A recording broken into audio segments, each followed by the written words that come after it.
Don't you just love to do something practical, Bronwyn? Oh, I just love DIK. I love being here where I'm sorting the stationery and the books, and I know that they'll go on the shelves palletised, ready for people to create a wish list, and they could go to developing countries, they could go to local community, ready to do good work.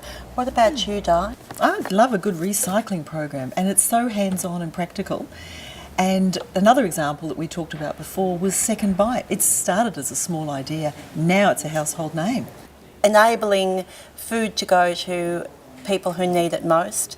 And I think that's why in my email footer I make the statement that Rotary allows a person to help another person, a community or the whole world, and for like-minded people to join with them to make it happen.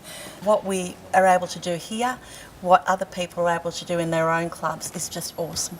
It's the most incredible thing. Incredibly satisfying.